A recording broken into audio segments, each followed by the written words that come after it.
Hey guys, welcome back to another video. तो आज की इस वीडियो में हम बात करने वाले हैं डीयू कोटास के बारे में।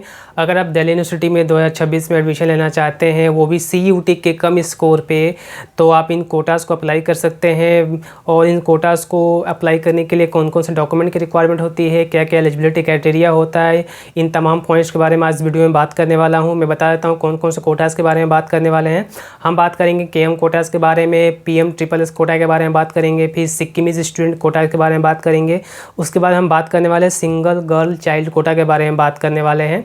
इनके लिए कौन कौन से डॉक्यूमेंट की रिक्वायरमेंट होती है, इशूइंग अथॉरिटी क्या होता है और कितनी सीट रिजर्व होती है कौन कौन से कॉलेजेस में, और कोर्सेज वाइज भी बात करने वाले हैं। तो कंप्लीट बात करने वाले हैं इस वीडियो में। तो वीडियो शुरू करने से पहले आपसे रिक्वेस्ट है, अगर आप चैनल पर नए हैं तो चैनल को सब्सक्राइब करके बेल आइकन को प्रेस कर दीजिएगा, ताकि फ्यूचर में आपको इसी तरह के एजुकेशनल और इन्फॉर्मेटिव वीडियोज़ मिलते रहते हैं। चलिए आज की वीडियो को शुरू। सबसे पहले बात करते हैं KM कोटा। KM कोटा क्या है? कश्मीरी माइग्रेंट्स कोटा है, इसको कहते हैं।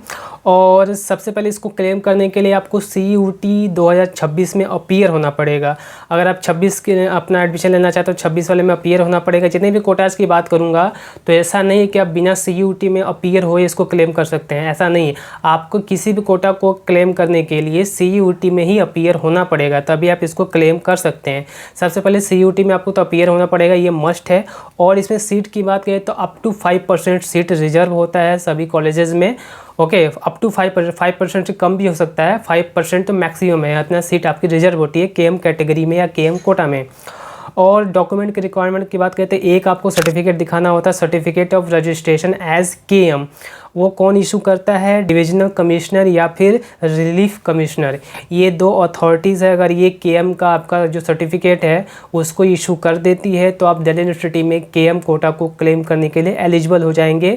आप दिल्ली यूनिवर्सिटी में KM कोटा को चूज़ कर सकते हैं और उसके थ्रू आप एडमिशन ले सकते हैं। करते हैं PM-SSS कोटा के बारे में। PM-SSS कोटा क्या है? Basically PM's special scholarship scheme for JNK students.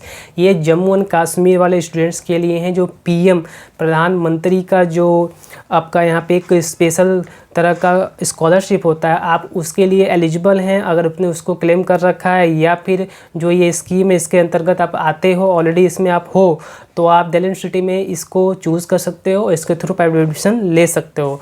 तो सिंपल सी बात को CUT में तो आपको अपीयर होना पड़ेगा, उसके बाद में आप इसको चूज़ कर सकते हो। वहाँ पे जो आप इस स्कॉलरशिप में आप अंतर्गत हो तो उसके लिए आपको कुछ प्रूफ दिखाने पड़ेंगे, जो भी आपके पास अवेलेबल डॉक्यूमेंट है, उसके बाद आप इसके लिए एलिजिबल आप इसको क्लेम कर सकते हैं। SS कोटा क्या है? SS कोटा क्या है? Basically nomination of seats for Sikkimese students. ये सिक्किम के स्टूडेंट्स के लिए हैं, सिक्किम जो स्टेट है वहाँ के स्टूडेंट्स के लिए है। सबसे पहले आपको CUT 2026 में अपीयर होना पड़ेगा, और जो नॉमिनेशन होता है, बेसिकली जो आपके स्टेट है वहाँ की जो गवर्नमेंट ऑफ इंडिया है वो आपको नॉमिनेट करती है एज अ सिक्किम स्टूडेंट, तब आप इसके लिए एलिजिबल माने जाते हैं। ओके, और यहाँ पे जो आपका एडमिशन होता है सिक्किमीज स्टूडेंट के कोटा के अंतर्गत, तो जो दिल्ली यूनिवर्सिटी में एडमिशन होता है, जो भी एडमिशन होता है, जो यूनिवर्सिटी के वाइस चांसलर होते हैं उनके देखरेख में एडमिशन होता है। तो ये काफ़ी स्ट्रिक्ट होता है, और इसमें आप कोई भी एडमिशन लेना चाहते हैं तो इनके देखरेख में ही होगा। वाइस चांसलर जो VC हैं यूनिवर्सिटी के, उनके देखरेख में ही होता है। तो आप इसके थ्रू भी एडमिशन ले सकते हैं अगर आप इसके लिए एलिजिबल हैं तो। कोटा की बात करते हैं सिंगल गर्ल चाइल्ड कोटा। नाम से ही आपको समझ में आ रहा है इस कोटा का क्या मतलब है। तो सिंपल सी बात है, सबसे पहले आपको CUT 2026 में अपीयर होना पड़ेगा, और 1 seat in every programme reserve. Delhi university की जितने भी कॉलेज है, जितने भी कोर्सेज हैं, हर कोर्सेज में 1 सीट रिजर्व होता है सिंगल गर्ल चाइल्ड कोटा के लिए। अगर आप इसके अंतर्गत लाई करते हैं तो आप इसको भी क्लेम कर सकते हैं। ओके, अगर आप सिंगल गर्ल हैं अपनी पेरेंट्स के, और आपका कोई भाई नहीं है, कोई बहन नहीं है, सिर्फ आप सिंगल अकेले हैं, तो आप इसको क्लेम कर सकते हैं। यहाँ पे मेंशन ये चीज़ इंपॉर्टेंट है, ओनली सिंगल गर्ल चाइल्ड, ना ही कोई अदर आपकी सिस्टर होनी चाहिए, ना ही कोई आपका अदर ब्रदर होना चाहिए, आप अकेली होने चाहिए अपने पेरेंट्स का, तब आप इसको क्लेम कर सकती हैं।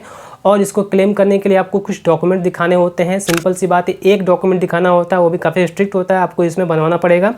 ये एक एफिडेविट होता है, एफिडेविट आपको बनवाना पड़ेगा। और एफिडेविट जो अटेस्ट करेगा, कौन अटेस्टेड करेगा? आपका DM हो सकता है आपके एरिया का, या फिर कलेक्टर हो सकता है, या फिर डिप्टी कलेक्टर हो सकता है, वो इशू कर सकता है। आई होप आपको सारे कोटास के बारे में समझ में आ गया होगा, कैसे एडमिशन होता है, कौन कौन से डॉक्यूमेंट की रिक्वायरमेंट होती है। अगर इसके अलावा कोई डाउट है तो आप मुझे इंस्टा पर DM कर सकते हैं, या फिर कमेंट सेक्शन में पूछ सकते हैं, मैं कोशिश करूँगा कि उसका जवाब दे सकूँ।